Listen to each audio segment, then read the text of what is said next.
Hello, everyone, and welcome to Reimagine Success. I'm really excited for this conversation today.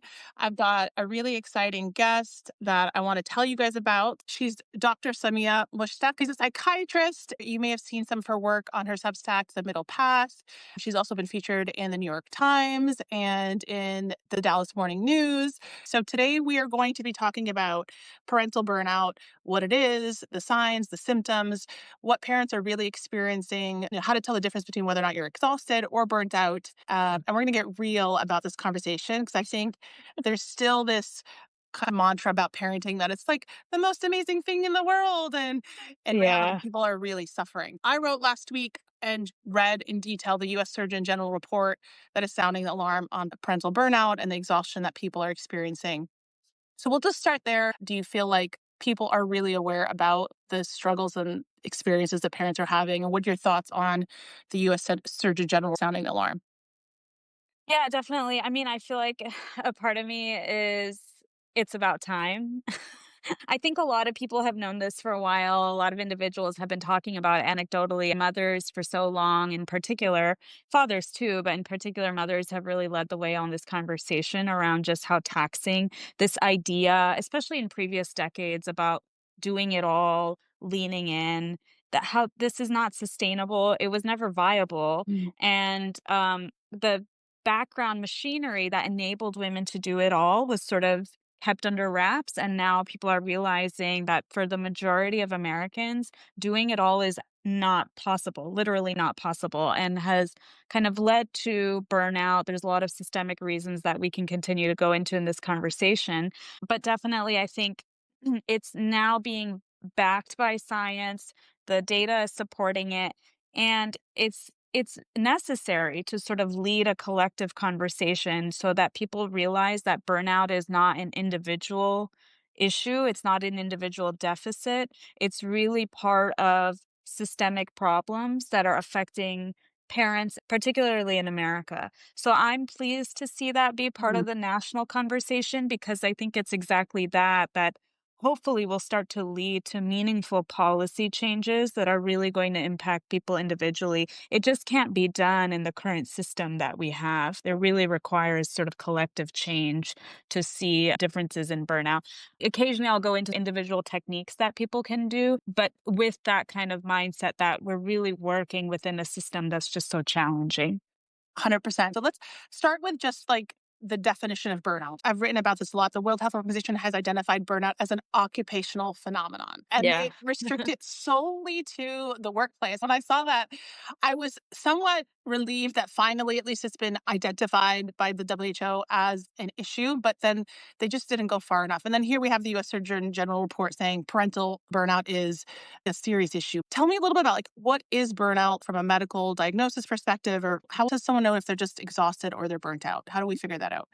Yeah, it's a great question. And I actually have an essay on this that I wrote. I want to say it was sometime in May about burnout specifically that goes into a definition, a slide with the three different parameters or the three different aspects of burnout, I should say, as included in the World Health Organization definition. But you're right, it's described as an occupational phenomena and it comprises depersonalization, emotional exhaustion, and loss of meaning. Those are sort Mm. of the three factors as it relates to work. So, in the context of work, that can mean feeling like you have an empty cup, you have no emotions to give in work, you're really showing up very exhausted. Depersonalization, where you start to kind of lose a sense of the common that exists in yourself and in others. So feeling like a cog in a wheel or kind of seeing an individual, particularly in service industries, as just like another customer, another consumer. And then loss of meaning, where the work really kind of starts to feel like it has no purpose. Now, I think you raise an interesting question about World Health Organization has restricted that to be an occupational phenomena, but then we have to think about, is parenting work or not? Are we defining parenting as an occupation or not? And I think this is where the struggle in particular for mothers has often lied because domestic labor is not considered work. So if you ask a mother who stays at home what she does for work, she might say, "Oh, I just stay at home." But there's Mhm. nothing just about that. That is work. And the way our system is set up is that's not compensated work. So we don't have anything like paid parental leave because we're saying that that work should not be remunerated in any Mm, way. It should not be compensated in any way. And so we've made sort of a distinction in America that parenting is not work, or at mm, least not compensated work. And I think that's different from a lot of other countries that recognize that this is something that the government needs to support monetarily. I'm sort of in the camp of thinking about parenting as mm, like an occupation. It's legitimate work. It's relational, but so is medicine. Medicine is relational work. A lot of service industries are relational work. This is perhaps for many parents the most meaningful work that mm. you can do.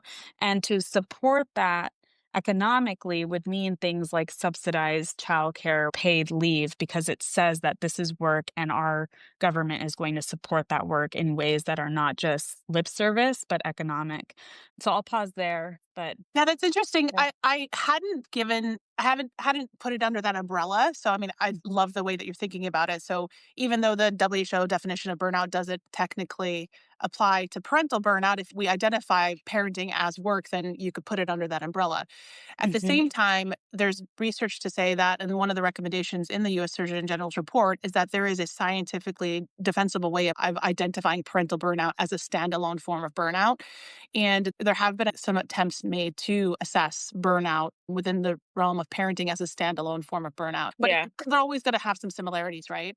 Even so, though, it's interesting that you bring out the issue of compensation, because even if we did recognize parenting as compensatory and recognized it as the hardest job in the world, which it is, like without a doubt, I would have Yeah. that debate. Even if it was compensated, though, I don't think the compensation in itself is going to prevent the burnout because we're compensated at work. No, And we have a absolutely. really unhealthy relationship with our work and our Right. workplaces. So, but that, it's interesting to see it as work because obviously it is. Yeah, and I would say, that's just one part of it. I mean, I would Mhm. say that's necessary but not sufficient. To your point, it's not comparable to other work Mhm. because it's not a job you clock in and clock out of. It's your whole existence, right? Like 24/7. It is you're in it, and it's your first, second, third job ahead of everything else. Right. So, yeah, I definitely think that's only one piece of the puzzle, and I do think that there's a distinction to parental burnout, definitely, because of the nature of it being all-consuming all the time, and I think, thinking about how we in general in America have sort of an unhealthy relationship with work that's not like our jobs, right? So our jobs are considered kind of priority. I mean, Mm. before the 5-day work week, we had a 6-day work week, and it really took organizing and labor unions to shorten that to a 5-day work week. In other countries, particularly in Western European countries, a 4-day work week is more of a Mm. norm. So we have our priorities really mixed up here, where your career job is meant to be sort of the priority, and then even how we phrase like work life balance, right? Work comes first.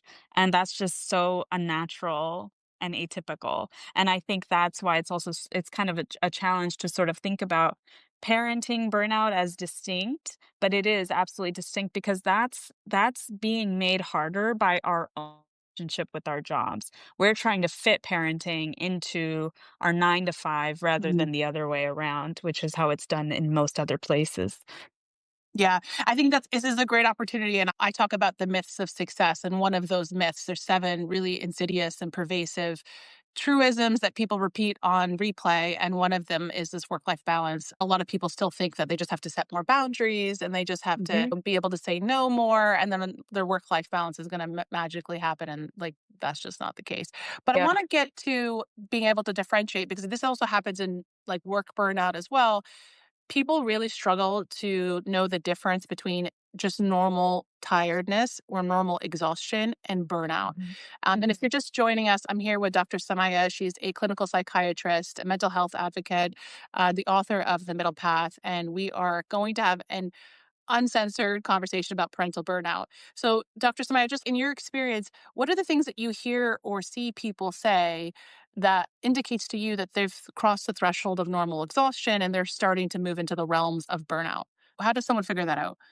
Yeah, that's a great question. And I think that's part of what the Surgeon General's report calls out too is that this is a bona fide mental health crisis, right? Like parents are experiencing real and serious mental health impacts as a result of the policies we have in place in our country that are contributing to burnout.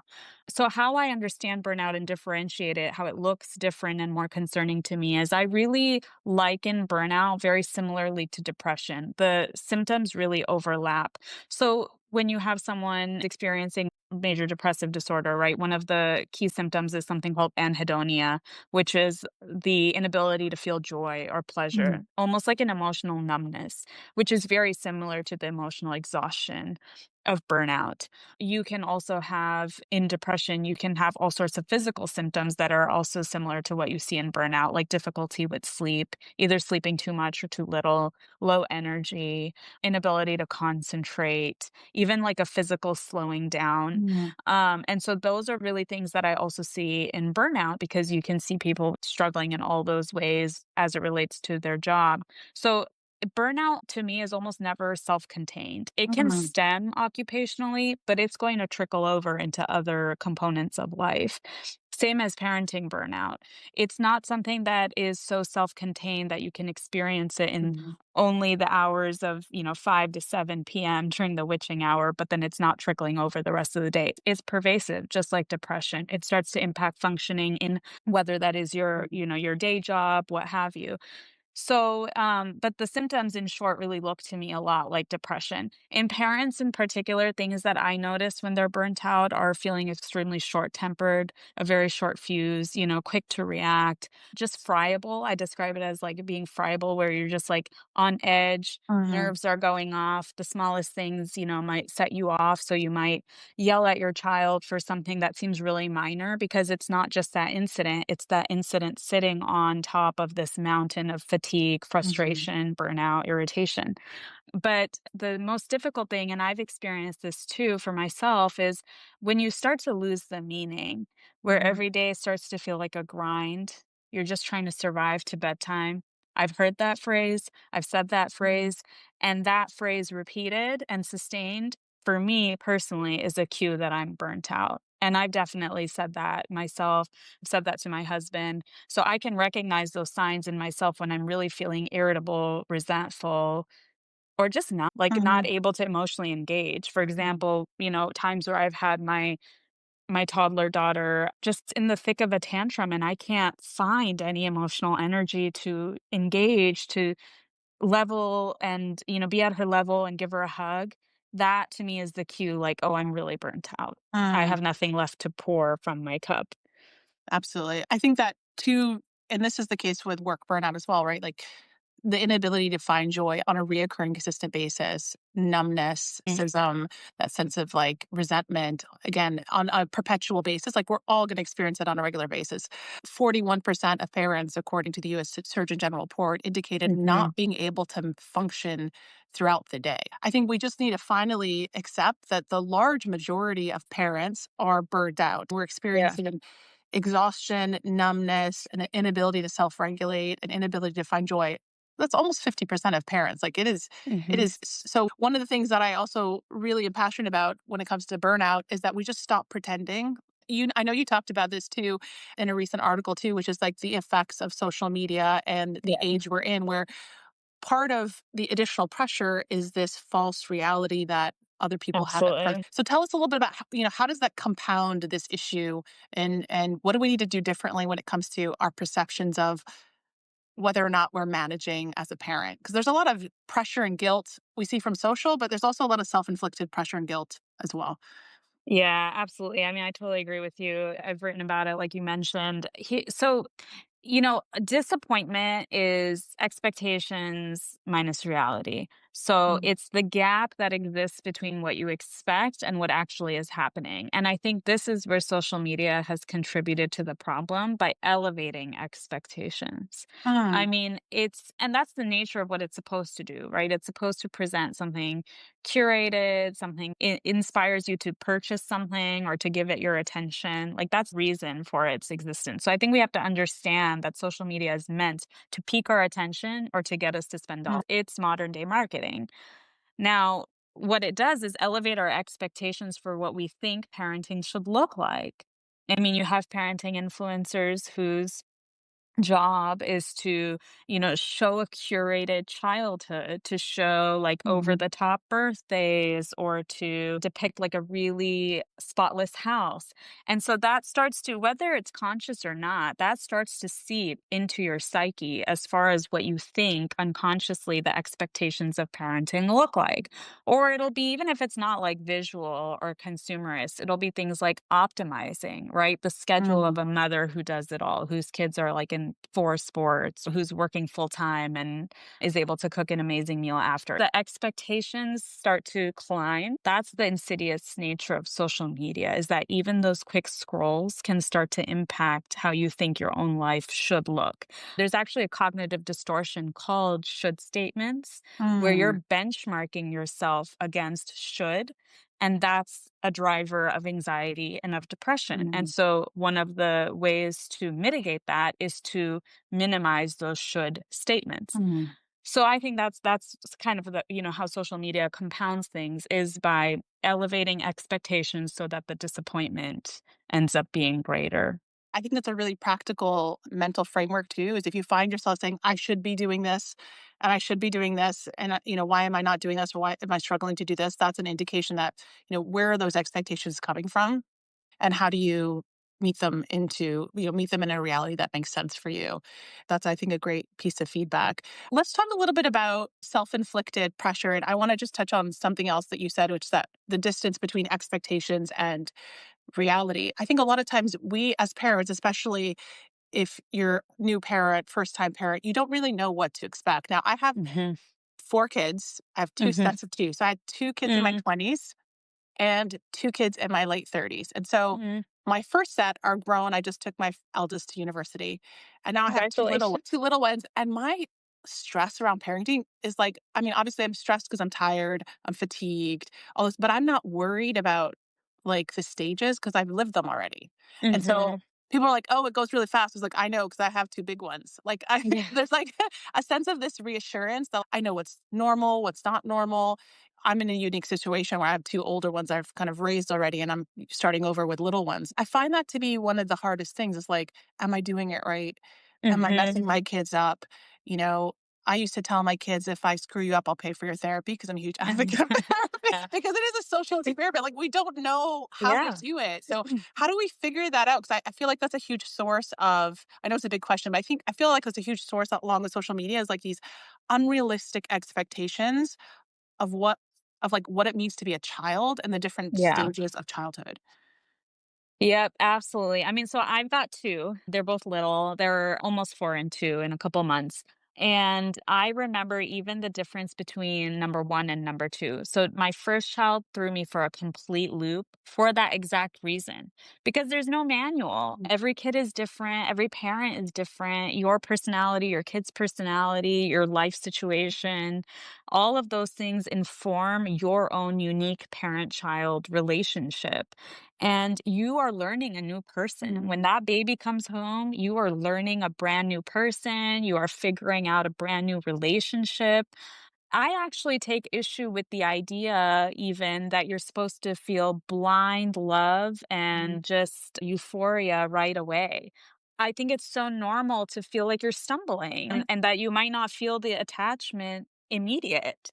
Part of it is that nurturing over time that really builds the parent mm, child attachment, not necessarily the biological birth in and of itself. And I think that also contributes to a lot of angst for new moms, especially in the early postpartum period, with a lot of pressure around why they're not loving every newborn mm, cuddle. Well, because you're still in pain, because you're not sleeping, because your entire existence is brand new. right. As a mother. I mean, it's just a whole new dimension to life that you've never experienced before. And it's normal to experience a little bit of anxiety and discontent even as you're figuring that out. Now, of course, there's, a difference between those normal blues and postpartum depression, which is probably outside the scope of the conversation today. It's okay to not be okay and to kind of figure it out as you're going along.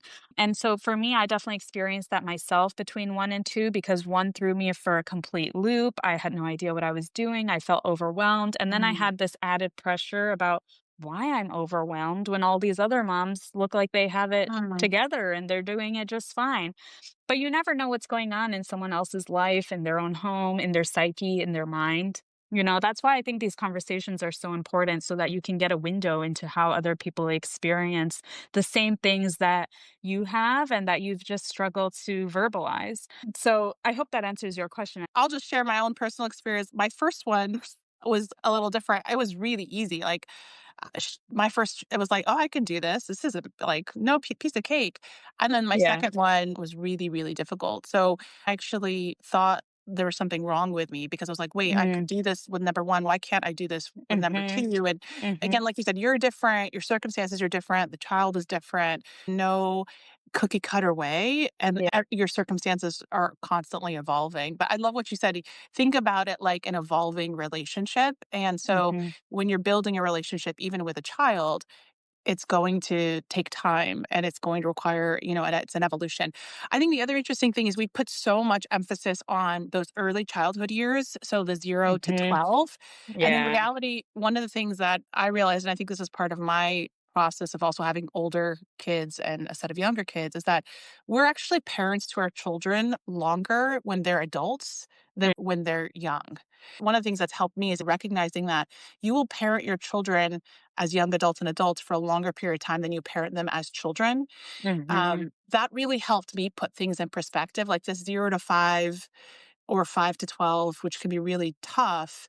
It's like it's the shortest time of your role as a parent, but I feel like it's Yep. where we put the most emphasis on parenting. And I think like 16 to 60 is like a black Mhm. hole. Yeah, yeah, I totally agree with that. Parenting is experiential. Mhm. It's not something you can learn out of a book. You can't read how to be a parent and then you're a parent and you just know what to do. You're figuring out as you go, and it's a job you learn as you're doing it. On the job training, experiential Exactly. learning.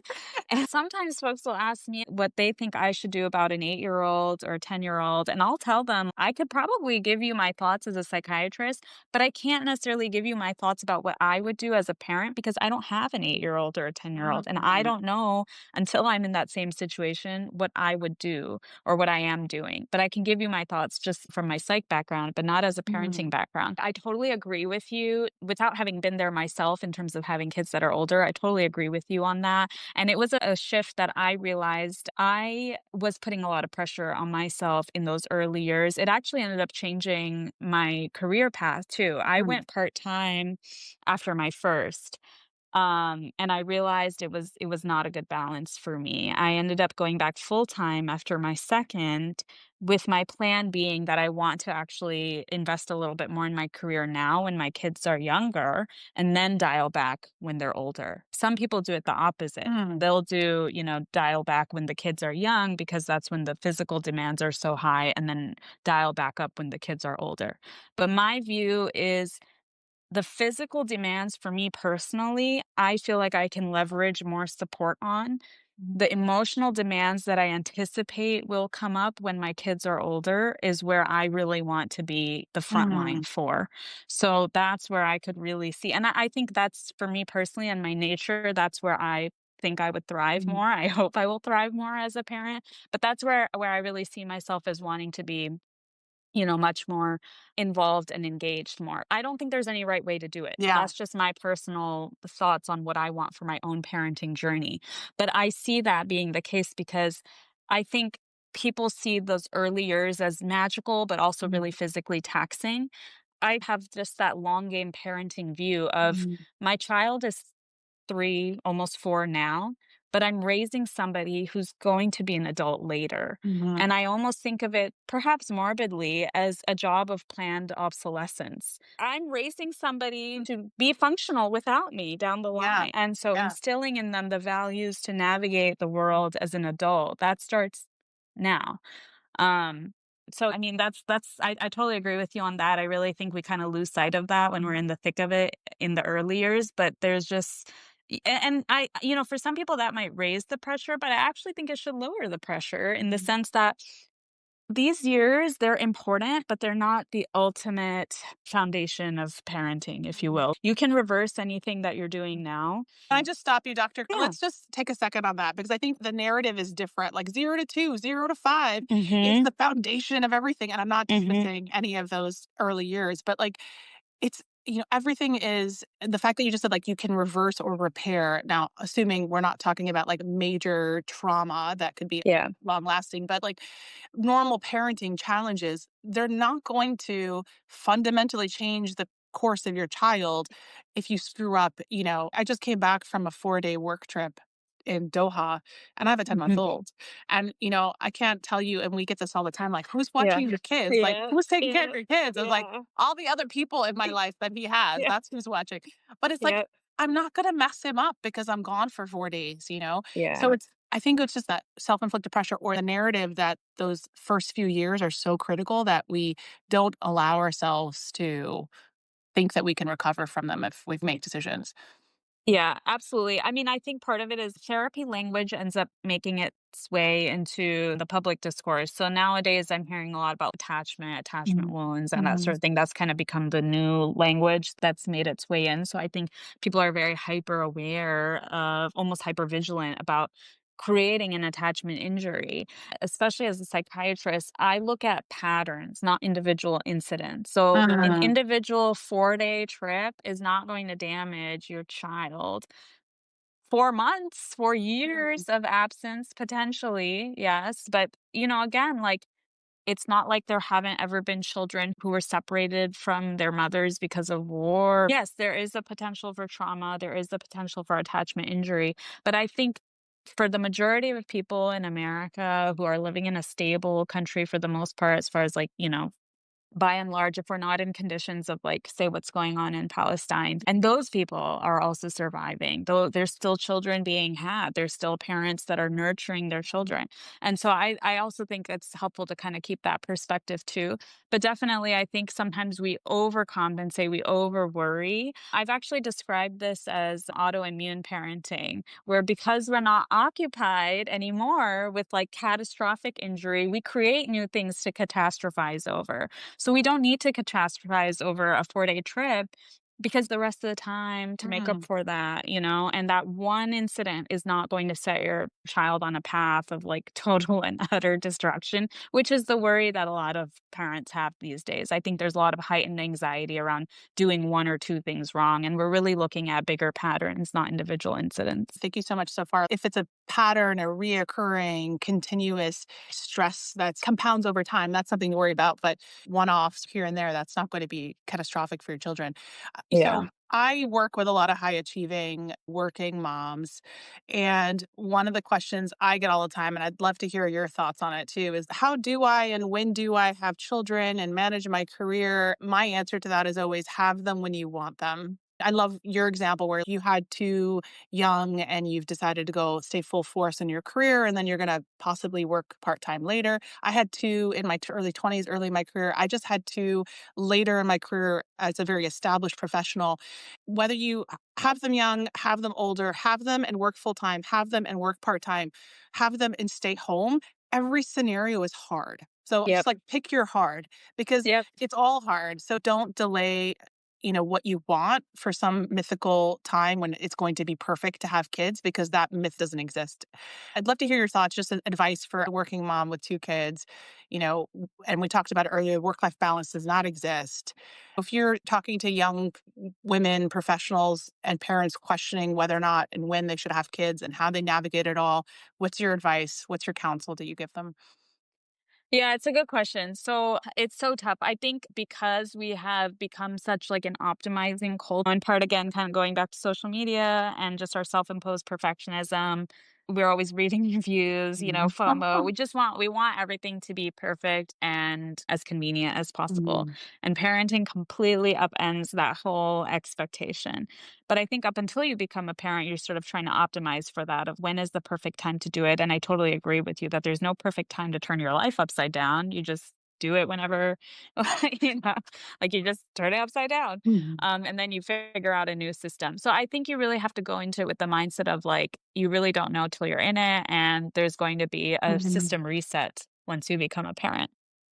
And I think that kind of having that open-mindedness is really essential. I think where people end up in pitfalls in terms of their career is being overly rigid or prescriptive. So that's what I always caution against, especially for people who have not yet become parents, Mm, or even when you're planning a future child. Every child is like a new family system has to mm, reemerge. New processes have to be created, new infrastructure has mhm, to be developed. And really being open, flexible, and adaptable to that is, I think, what makes the difference around the adjustment period. So going into it with, I'm going to have my kid and I'm going to go back to this job and it's going to be great. Maybe you'll have to change jobs. Maybe you'll mhm, have to work from home for a little while. Or maybe actually you're working from home and you decide that's not working as well as going back in person. You really don't know mm, till you're in it. And I think what people need to get used to is the idea of like you're figuring it out as you go, and you can really only make the decision with the facts that you have at yeah, hand. So those facts might be different, and your experiences might be different once baby's actually here, mhm, or if your spouse gets a different job, or what have you. So, really, just being open to your own inner experience and mm, attuned to that once baby's here, I think is what makes the difference. But I totally agree with you on not trying to be overly prescriptive and planning, which, nowadays in our culture, even things like birth plans, you can't plan. That's the whole point. Is like from the beginning, you yeah. cannot plan. So getting used to, and I totally struggle with this. I'm a planner. I love kind of, my husband, I think actually can attest to this, is like I'm always thinking about how to plan, optimize, and make things as efficient as possible. And kids totally throw that for a Yeah, loop. yeah, So they will make you adaptable when you haven't previously been. I can attest yeah. to that personally. I think it's great. So I'm also a hyper planner. I like to think Yeah. about scenario plans, right? So like option Yeah. A, B, C, and there's pros and cons to every plan. There's no such thing as a perfect plan. I love the fact that you just won't know because you've not done it before until you're in it. For anyone who's just joining us, I'm here with Dr. Samaiya. She's a clinical psychiatrist. She's a mom of two. She's an author. She authors The Middle Path and Substack, but she's also been in major publications. What we hope to be an honest and unfiltered conversation about parental burnout. If you have questions for Dr. Smaya, feel free to put them in the chat. One of the things I wanted to talk to you about is how to know when you need help and what to pay attention to in your inner voice, or maybe, for the partners around you or for your partner, even like what to listen for or hear when it's a sign that you need help and it's not something you should be managing on your own. And I'll give you my personal example. I remember once it was after my second, and my sister, who didn't have kids, wanted to go out to dinner. And I was like, I think I was 3 and 2, and I told her I'd rather put my hand in the garbage disposal in the sink than leave the house with my Mhm. children. And then Mhm. she's like, "That's not okay." Mhm. She's like, Mhm. "That's not a healthy response." And I was like, Yeah. You're right. That is not a healthy response." But that's how much I hated the idea of like going out with my kids because it was so stressful. So Yeah. we had an honest conversation. I was like, okay, that I'm probably experiencing a level of burnout that I need help with. But like, I think we joke about some of those things sometimes in our inner circles. And in Yeah. our outer circles, we want to pretend that everything is perfect. So, does someone know they need help, and what are the signs they should look for? I mean, it's a really good question. And so I will say it's such a challenge because on the one hand, we want to normalize imperfect parenting, figuring it out as you go that you're not going to get it right. But at the same time, I really caution against normalizing real problematic Mhm. responses. Yes, it's normal to feel overwhelmed. No, it's probably not healthy to want to put your hand in the garbage disposal, right? So, like, definitely normal to feel stressed Mhm. out. But that doesn't mean that you won't feel better Mhm. if you still get help. So my threshold actually for getting help is very low because I see very little harm and a lot of Mhm. benefit to getting some coaching or some therapy, and sometimes for some people being on medication.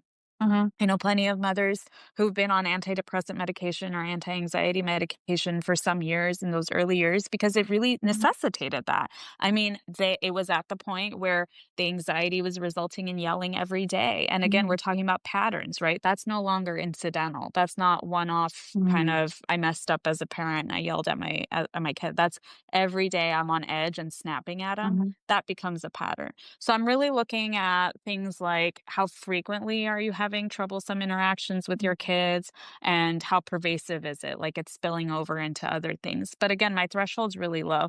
I personally, after my first child, struggled so much. I mentioned part of the reason I went part time was because it was so overwhelming for me to figure out a new schedule, childcare system.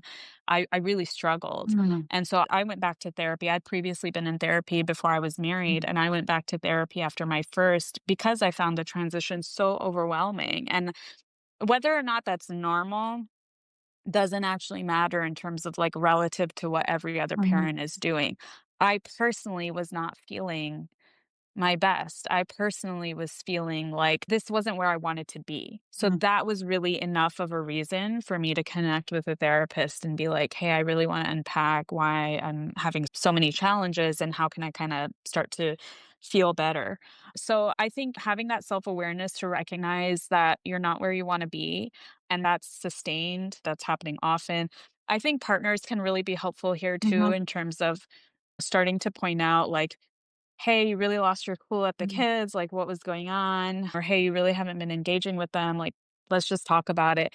The important thing is kind of it's not really a judgmental assessment, it's Mhm. really trying to be collaborative. Ultimately, parents are working as a team, so if one team member is struggling, the other team member really the onus is on them sometimes to just Yeah. point that out and be like, "How can we get better as a team?" Whether that involves couples work or whether that involves individual therapy. The other thing I'll add here is that you're going into parenting as an adult child of your own parents' parenting. Mhm. And so that's really important to understand and unpack any of the dysfunction or any of the trauma related to that because it naturally is your default programming for the cycles that you will bring into your own parenting that you may not even be aware of.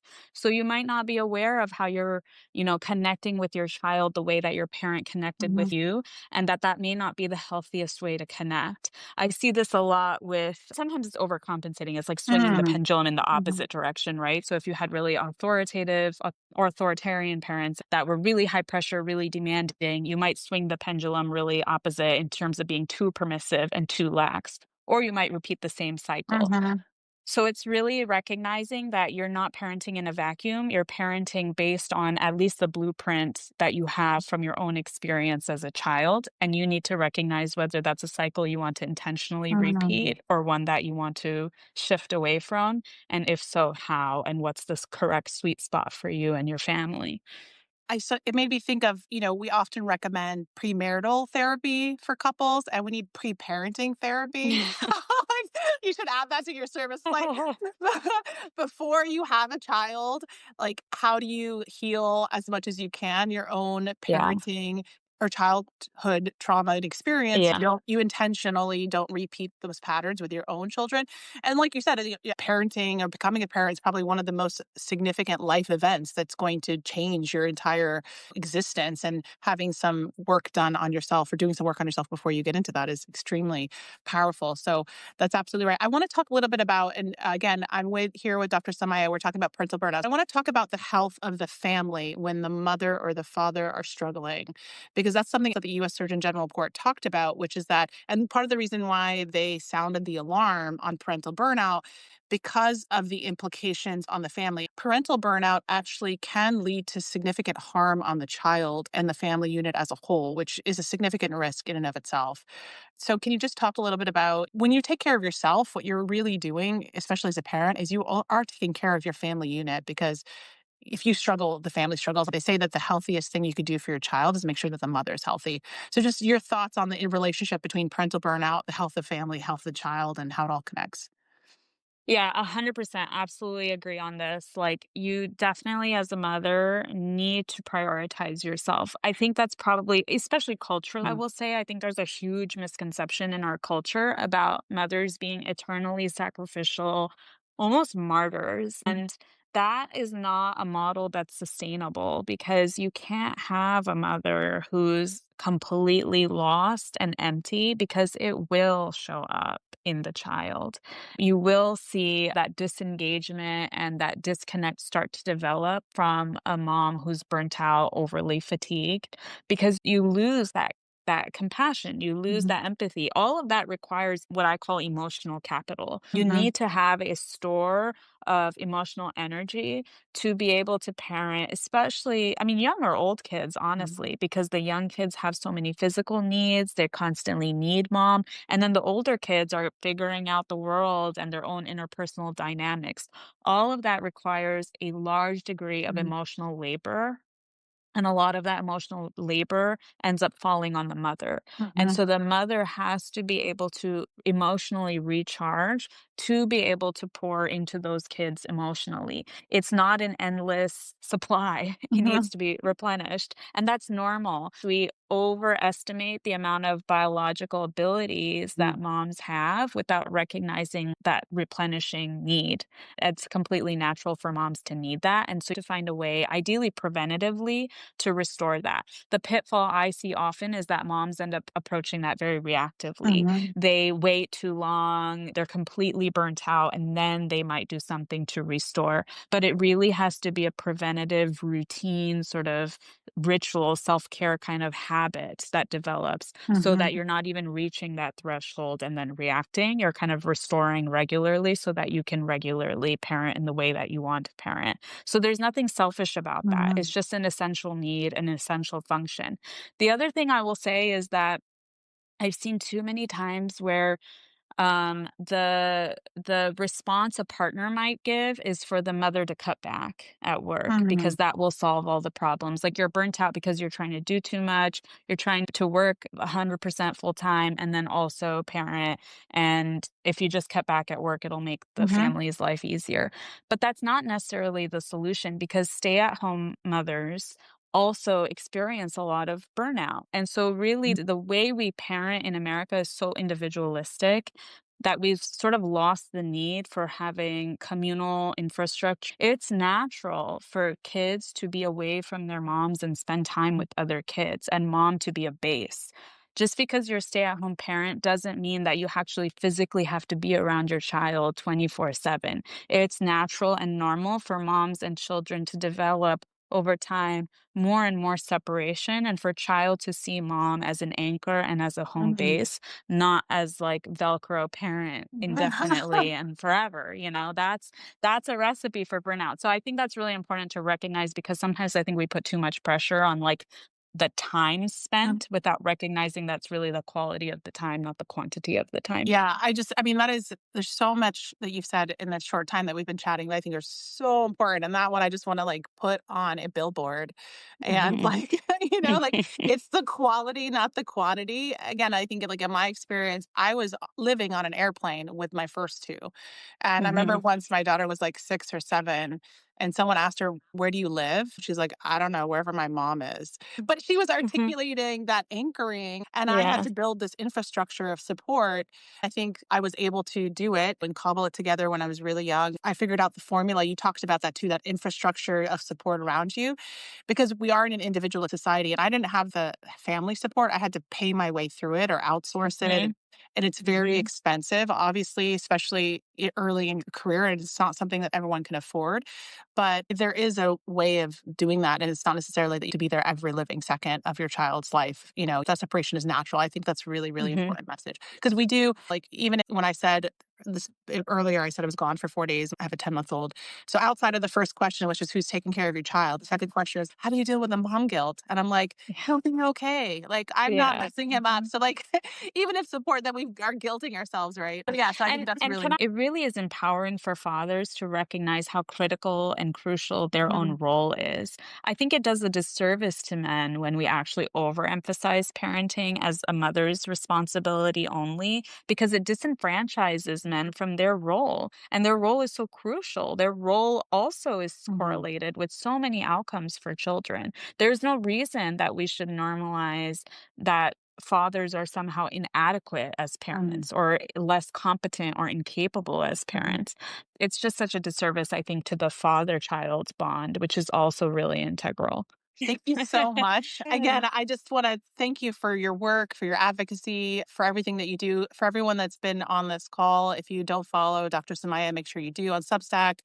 She writes an article called The Middle Path. She does great work on mental health and all things holistic health. She also has a clinical practice. And Dr. Samaiya, you're out of the US in Dallas.